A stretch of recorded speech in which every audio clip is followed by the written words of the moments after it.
আমি বৰ্তমান অসমত এটা বাতাবৰণ এনেকুৱা সৃষ্টি হৈছে, কিছু ব্যক্তি আৰু সংগঠনে এটা সাম্প্ৰদায়িক সংঘৰ্ষ লগাব খুজিছে বুলি আমাৰ ধাৰণা হৈছে।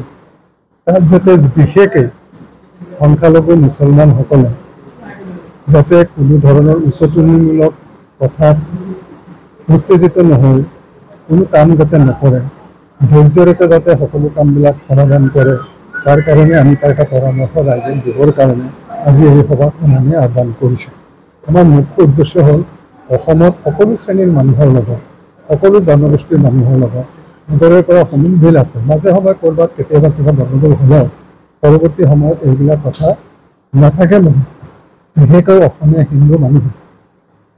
হিন্দু মানুহে এই অসমত তথাকথিত যিখিনি মানুহ পোৱা হৈছে, তথাকথিত যিবিলাক মুছলমান মানুহক বিদেশী বুলি কোৱা হয় বা সন্দেহযুক্ত নাগৰিক বুলি কোৱা হয়, তেওঁলোকৰ যথাযথ নাগৰিক আধাৰ কাৰ্ড, নাগৰিক কাৰ্ড, ভোটাৰ কাৰ্ড এইবিলাক সকলোবিলাক থকাৰ পিছতো এইবিলাক মানুহক বিভিন্ন ঠাইত যি ধৰণে অসন্মান বা বেজ্জতি কৰা হয়, তাৰ কাৰণে আমি মনত অত্যন্ত দুখ পাইছোঁ।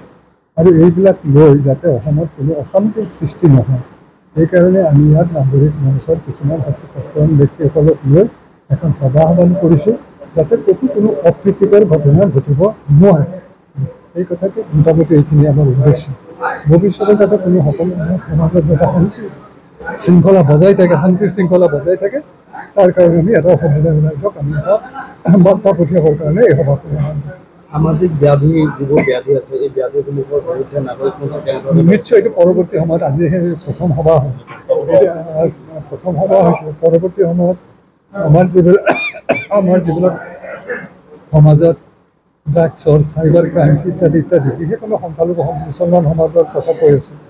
বিভিন্ন ধৰণৰ ল'ৰাবিলাক বিভিন্ন দুষ্কাৰ্যত থাকে, তাৰ পৰা বিৰত কৰিবৰ কাৰণে আমাৰ ফালৰ পৰা এটা প্ৰচেষ্টা অব্যাহত থাকিব। এইখিনিয়ে